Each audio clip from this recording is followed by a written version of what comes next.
Hold on to your britches, 'cause there's riches in them niches.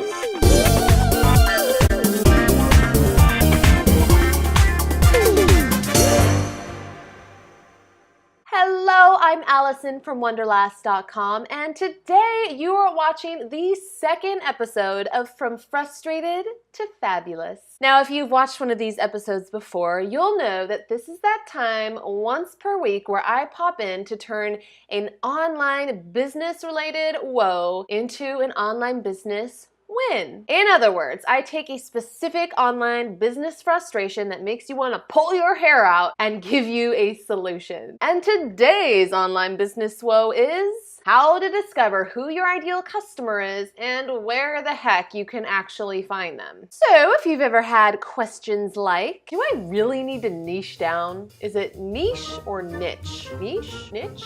Why isn't my audience growing? I post content regularly, like all the time. How do I even decide who my ideal customer even really is? Ugh, I don't even know where my target demographic actually hangs out. Then this episode is for you. Let's dive in. Now, you might refer to your ideal customer as your ideal audience, dream customer, target market, ideal customer avatar, same thing. But for the purpose of this episode, let's refer to them as your ideal customer. Knowing exactly who your ideal customer is, and of course, where they hang out is super important because, yes, Allison, tell us why it's so important. Firstly, the more clear you are on exactly who you want to serve, the easier it will be to come up with content, offerings, and a brand that your ideal customer will absolutely love. And secondly, your marketing strategies become a whole lot more effective when you actually know exactly who you're trying to market to. After all, it's a little hard to attract someone when you don't even know who you're trying to attract in the first place. Know what I'm saying? You should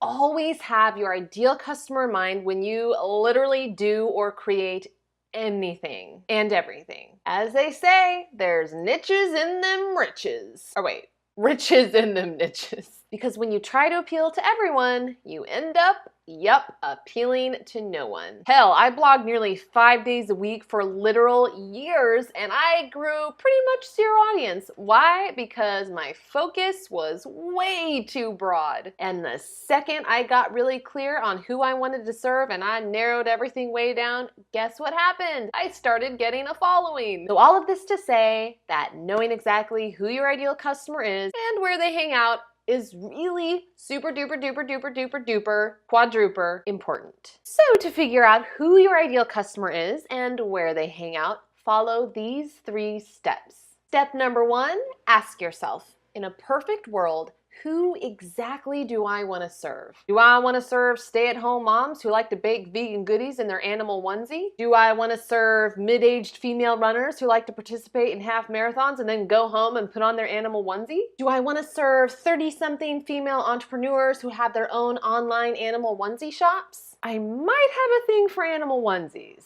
I may or may not own like 3 of them. That's not so bad. As I already said, trying to appeal to everybody equals appealing to nobody. So when you ask yourself who exactly you'd like to serve in a perfect world, this might be an existing customer that you actually already have. It could be a mix of different customers that you already have, or it might just be someone that exists in your good old imagination.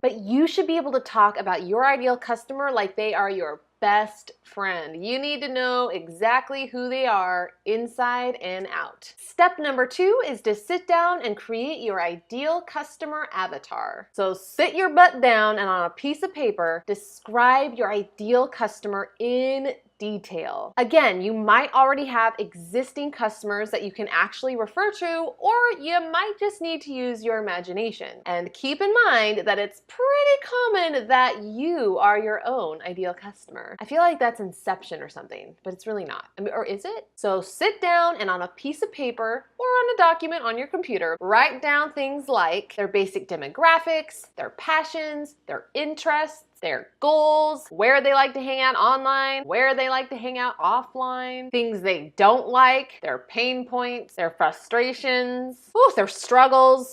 You should even come up with their backstory and their name. Bonus points if you put a face to the name. This is legit my ideal customer avatar that I created, and yes, that is a random person I grabbed off of Google, so if that is you, you're my ideal customer apparently. Now, in reality, sure, not everyone in your audience is going to fit this very specific avatar that you create, but there will be plenty of people who will be extremely similar that will identify with it, or different aspects of it. But the whole point is to get to know your ideal customer on a much deeper level, so that you can better serve them and communicate with them way more effectively in everything that you do. Step number 3, ask yourself where they hang out. Now, you might have actual existing customers that you can literally ask, and if so, do it. Ask them where they like to hang out, both online and offline. Ask where they like to shop, network, be entertained, where they like to research, and where they like to hang out with their friends. Now, if you do not have any existing ideal customers to just go out and ask, then use the ideal customer avatar that you just created in step 2 and use your imagination to do a little digging. You gots to use that brain juice. Get the brain juices flowing. Ask yourself questions like, are they on Facebook? I mean, probably, who isn't? What types of interests do they have? You already know this because you wrote it down in your ideal customer avatar. Type in keywords related to their interests in the good old search bar to find pages that they like and groups where they are hanging out. I'm telling you, they have groups for everything. I mean, you could search for something like cats and there will literally be Facebook groups for crazy cat ladies. I may or may not be a part of one of those. Ask yourself, are they on YouTube? If so, what types of videos do they watch? What channels are they subscribed to? Do they hang out at your local gym? Do they go to that fancy restaurant that's down the street? Are they at the local grocery store in the frozen food section trying to decide on what ice cream flavor is the best for like 20 minutes? You've got to either straight up ask your existing ideal customers where they hang out and or use your imagination. Do the digging. Pretend like you're Sherlock Holmes. And now, a quickie little recap. In order to figure out who your ideal customer is and where they hang out, follow these 3 steps.